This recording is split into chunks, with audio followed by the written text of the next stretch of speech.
NWP Radio. You're listening to NWP Radio, a production of the National Writing Project. NWP. NWP Radio.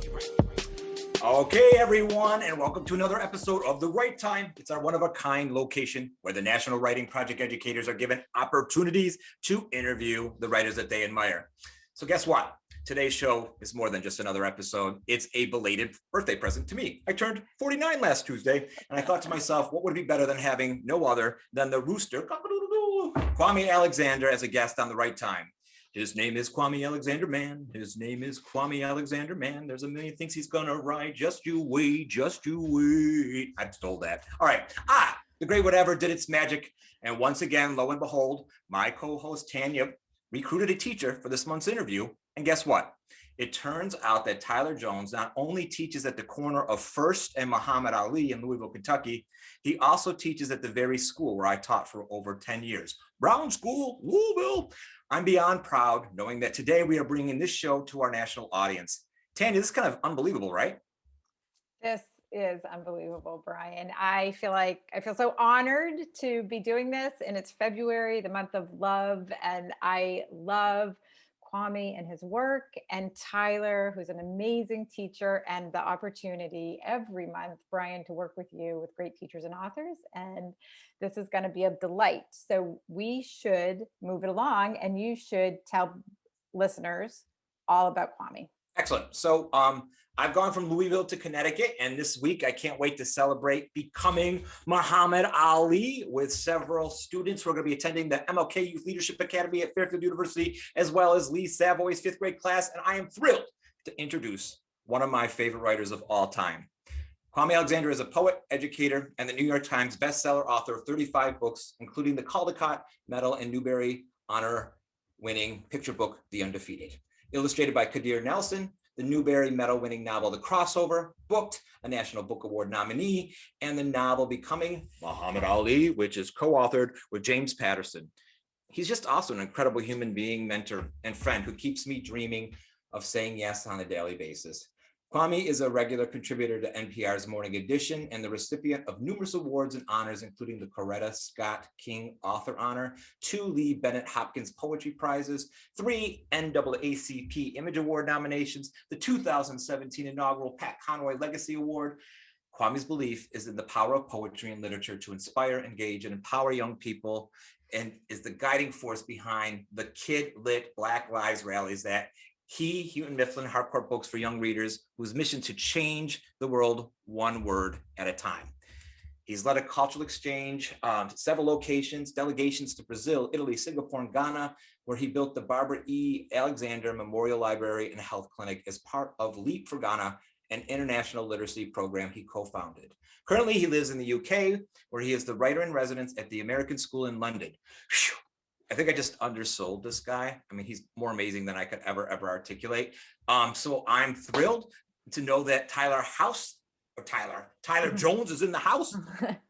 My house in the middle of the street. All right, Tyler, I'm handing it over to you. No, I'm not yet. I'd like to introduce Tyler. I think it's true, Brian. It would be hard to write an introduction that would do Kwame justice, and we could also add that he's just the most warm and generous and loving person, and we've been so thrilled to be able to have a relationship with him at the Writing Project. So thank you for everything, Kwame.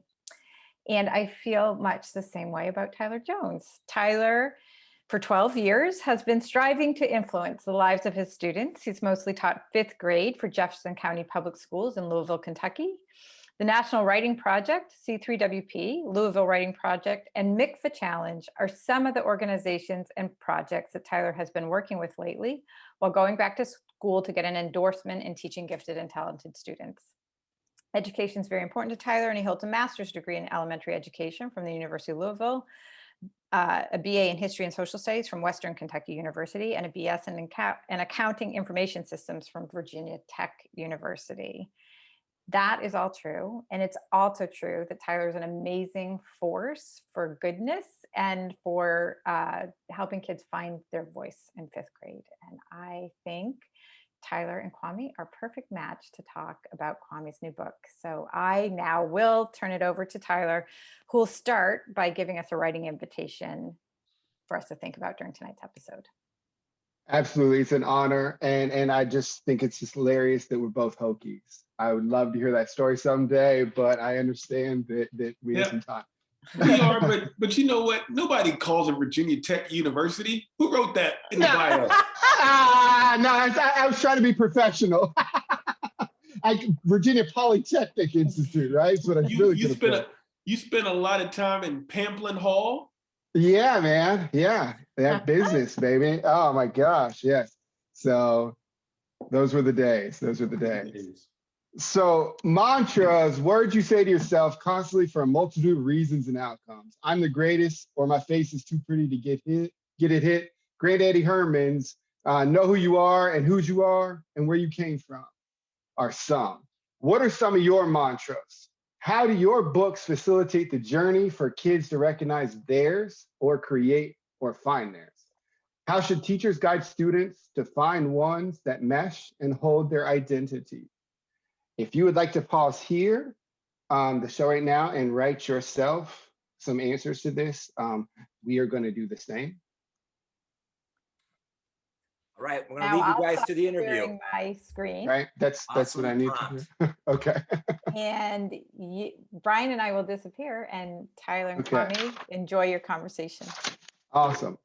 I want to just say how awesome it is to be lucky enough to have the time to talk to you, and how cool it is, the story I just read about you, that you showed up at a boy's bar mitzvah to read some of your work. Yeah, man. His dad posted on Twitter that he was going to read a poem from my book Rebound at his bar mitzvah in honor of his granddad. Wow. And I was like, well, this is pretty cool. I live in London and the kid's in London. So, back when the world was open, I would show up to schools and surprise kids who had written me really cool letters. And with the lockdown, I do a lot of walking in London just for exercise and, to be able to get out. So I thought, well, why not walk to this kid's house? It's a 2-hour walk, 7-mile walk. I was like, why not? So I texted the dad back and he was like, come on, let's do it. Are you serious? I was like, yeah. So I did it. And the kid he was blown away. It was so fun. That is awesome, man. That is so cool. So getting to your book, Becoming Muhammad Ali. Ali's well known. There's many stories circulated about him. We've heard many of his mantras and clever sayings. Dare I call them rap, right? And I think ESPN created a documentary that actually said like Ali rap or something. I believe back in the day, I watched it. But so, how much research was involved in creating the book? Right. How did you approach this book to make the unique flair that it does have? And then lastly, could you walk us through the process? Like, where would you start? Where did you start? First of all, that's like a lot of questions. I'm not gonna remember all those questions. I got you, man. Where did you start? I shall try. There you go. James Patterson called me out the blue about 2.5 years ago, and he was like, "Do you want to write this book on Ali with me?"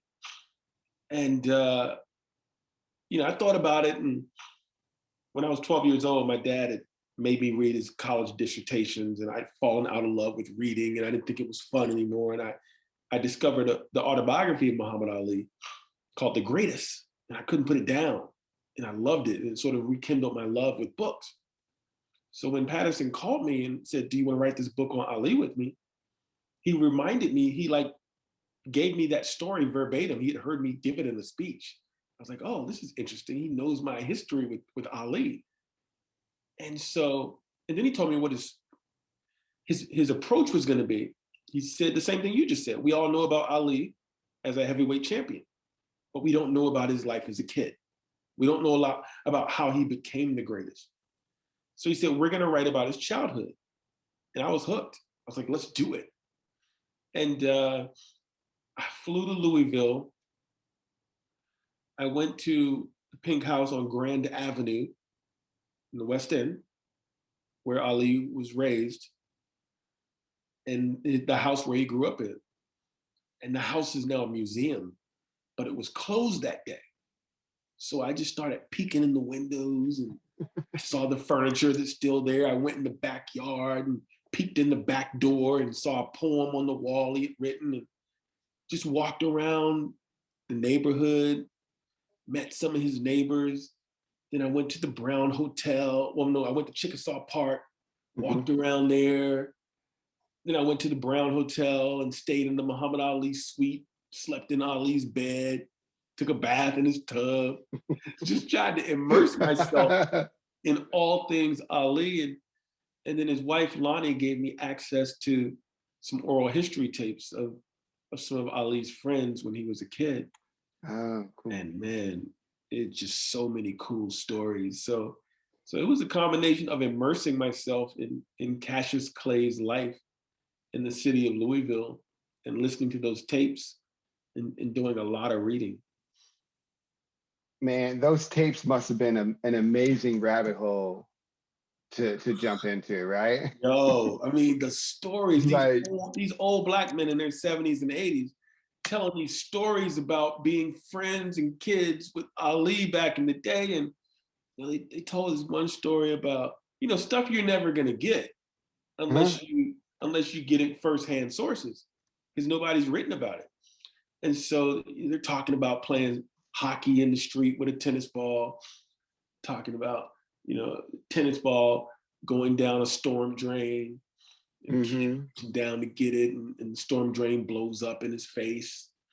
And they're just telling all these stories about girls and bullies and Ali digging some kids out of snow with his boots, and running in Chickasaw Park with garbage bags on, like just cool stuff as a 10, 11, 12, 13-year-old.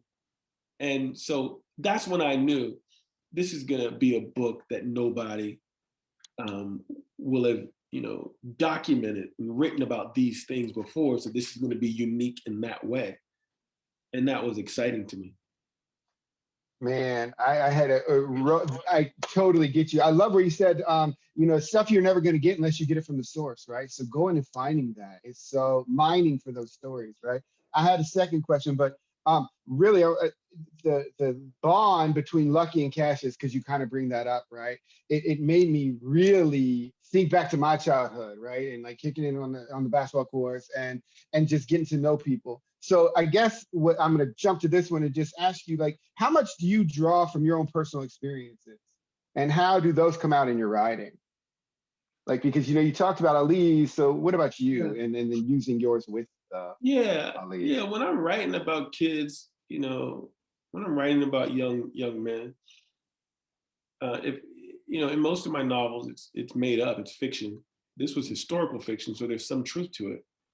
But I'm still trying to put myself in the shoes of these characters. What would I have done? What was I like? What was life like for a 12-year-old? You know, for an 11-year-old, for a kid. So, I mean, that's the first entry point for me as a writer, is to put myself in that situation. How would I have thought? How would a tween or a teen boy how would he have thought? Of course, with the Ali book, you know, you're talking about a period piece set in the 50s primarily. And so you're dealing with, you know, I was born in '68. So you're dealing with, you know, some of the, you know, Cassius going to Fontaine Ferry Park, and not being able to get in because Black kids weren't allowed. You know, I didn't have to face that, but certainly I faced racism. So now I've got to think, well, how did I internalize that racism, or how did I deal with it, or how did I face it? And then looking at someone like Ali, who was confident, you know, and I'm pretty confident. He was good with words, you know. I'm pretty good with words. So then I can sort of take a leap and say, well, we have some similar characteristics.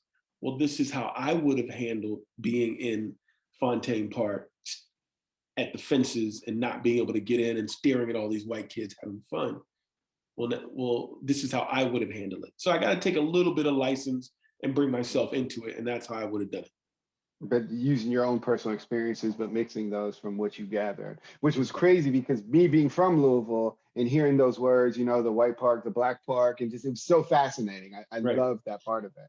And I also love how you incorporated Granddaddy Herman, man. He kicks so much knowledge to Ali in the little time that he's in the book, right?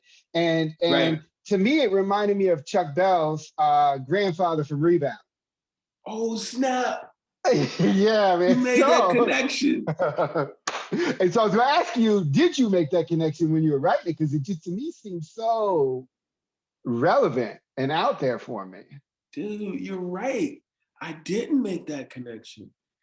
But I think that, you know, Black grandfathers, you know, they're all a part of, they're in a continuum. Like they're like in this club, you know, like wise, funny, like, but still they don't joke, they don't mess around. Like if they say something, they mean it.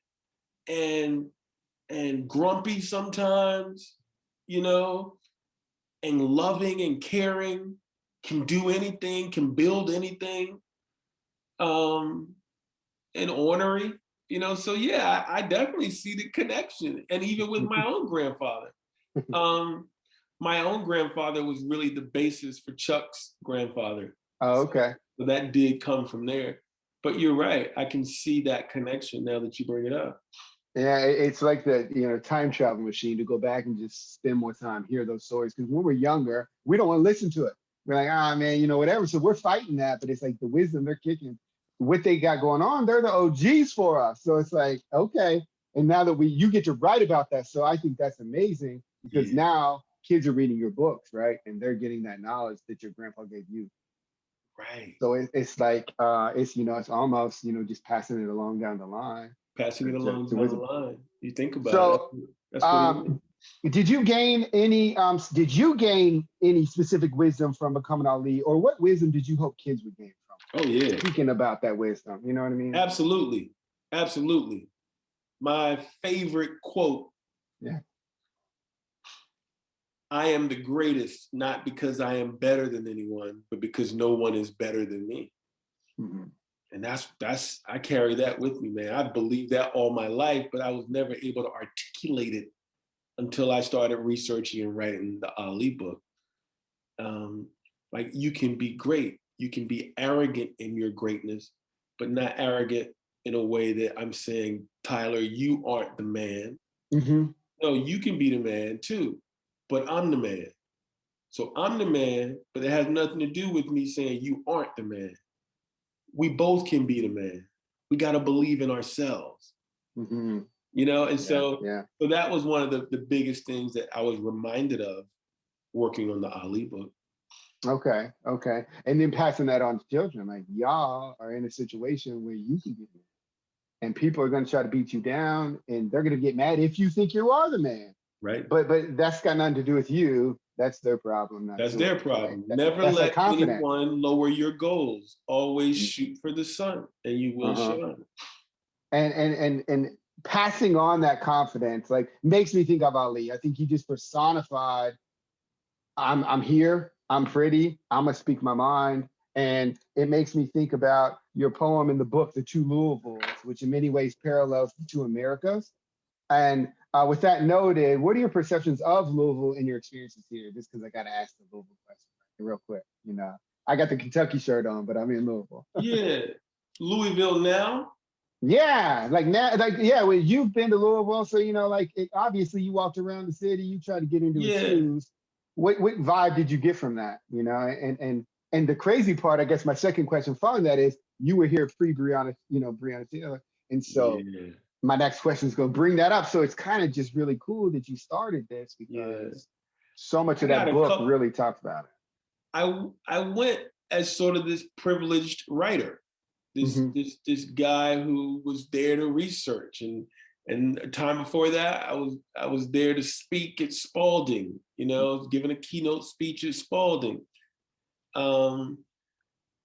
Back in the 90s, I was there for a book festival. So I've always approached it. I've come to Louisville as a writer, a privileged writer, as it were. And at this, so, you know, I'm eating the the turkey open face sandwich. What's that joint? The hot brown. Yeah, the hot brown. Yeah, So yeah. I'm eating that and enjoying that and interacting with writers. And so you got that thing. And then I walk around. Like I remember walking to the old Columbia gym, which I guess is the YMCA or is a building on the campus of Spalding now. Mm-hmm. But I remember just walking around the town and feeling like it's in some sort of time capsule. Like it's 2020, but there's like this feeling that it's still 1950s, 1960s. I don't know. I can't put my finger on it. I didn't necessarily encounter it because I was there in short periods of time, but as evidence sort of by what's happening all around the United States, Mm-hmm. you know, the further we've come, the more we still got a long way to go. And maybe that's just what it was. It was just more of that in Louisville. Right, But, right. Yeah. Well, I think, yeah, it's a crazy thing for me because I didn't grow up in Louisville either. I actually grew up in Northern Virginia. And I came here and it's like you hear stories and I think like, you know, it's so red lines, Louisville was. So I think that's why you get that idea of the time capsule. And to follow that is like, so where we're on the social justice movements, everything that happened this summer, that just blew up in America's face, that had been happening for 400 years, which some of us already knew it, you know, but good thing now it's front and center. What advice do you have for teachers like me in advocating for more just world, you know, just more justice in this world? What advice do you have now? Well, I think if you're an advocate, then you can speak out about injustice. Mm-hmm. You can say something. You cannot be silent. You can speak up. You can lift your voice. Whether it's in the classroom, you know, at the school board meeting, in your interactions with students who we traditionally view as other, mm-hmm. or we attribute deficit language like marginalized to, and realize that they are just kids, that they matter just like everyone else, that they breathe, laugh, love, dance, walk just like every other kid, that they are not other and they should not be treated as other. I think that's great. I think if you want to be an ally, then you got to do something. Then you got to be willing to sacrifice.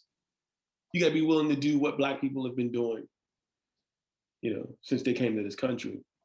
And that is to assure that their lives matter. That everyone recognizes and acknowledges that and acts accordingly. Mm-hmm. You know, and that requires us to be human beings in a way that is 24/7, and that's hard. It's hard. I saw white people doing it during the summer. I saw white people, you know, sort of taking an active role in the Black Lives Matter movement in a way that I've never seen in my life. And that was incredible. And that has to be a lifestyle, not a movement. It has to be something that you do, you know? So if you're an advocate, say something. If you're an ally, do something. You have to be about the business of making this world a better place on a regular basis. Yeah.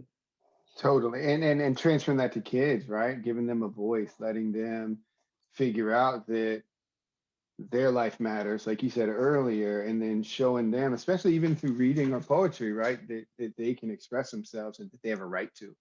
I think for me, it's like some of my students, for whatever reason, you know, they're in that block of not like enjoying reading or whatever. And to me, I think the biggest key I can do, one of the things I can do to help them is introducing them to great books like yours and other authors out there that show people doing things that are great, showing, you know, being doors and windows, right? You know, opening it up for kids. And I think that is pretty awesome. So thank you.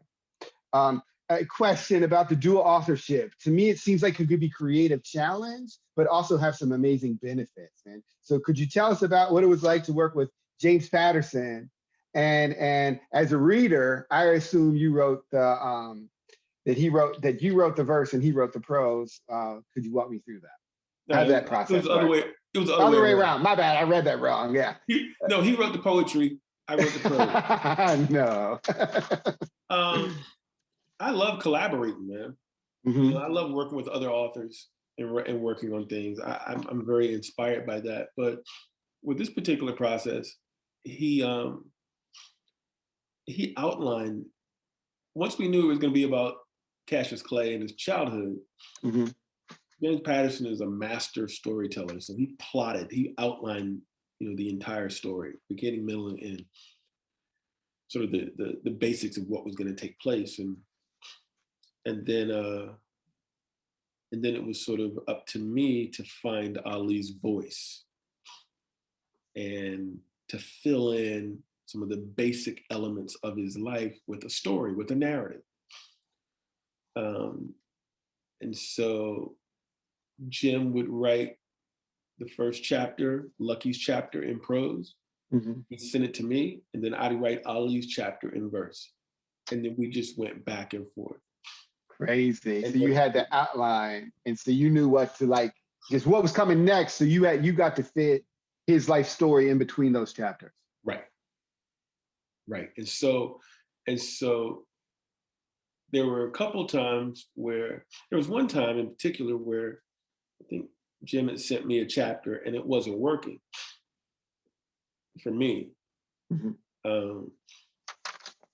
And I sent him a note saying, this isn't working for me. You might want to consider doing this. Now, I don't know if you know, Tyler, but James Patterson is the world's best-selling author. He sells hundreds of millions of books. So he sent me a note back and it said, "Dear Kwame, I would never consider telling you how to write a poem. Sincerely, Jim." Oh no, man. And then he made the change though. Oh. He made the change. And that let me know, this is why I ride with this cat. Yeah. He understood that the kids were more important than him. Like what we give the kids, mm-hmm. this work that we do as children's book authors and creators is sacred work. We're helping kids imagine and understand the world. Yeah. And so he understood that and he gave way to that. And I've always appreciated that. But yeah, he called me on that. Check yourself, man. But I'm gonna still do it anyway. Right. But that goes back to you too, though, man. Nobody's better than me, right? And I'm better than nobody. So that's it. Kind of like, I mean, you got to dig down. I mean, like that's like you said, Patterson, best-selling author, all the crazy sort of things. Sending you that, like, wait a second, though, and you still wrote back more than once. Good for you, man. Exactly. So, and along that line, kind of, how different was it to write about the world icon, right, versus creating a story or novel about fictional characters? Like, was there a big difference? Was it? Well, you talk to me about? Yeah, go ahead. The novel I had written before Ali was Rebound, which was set in the 80s. Yeah. So, which is kind of historical fiction.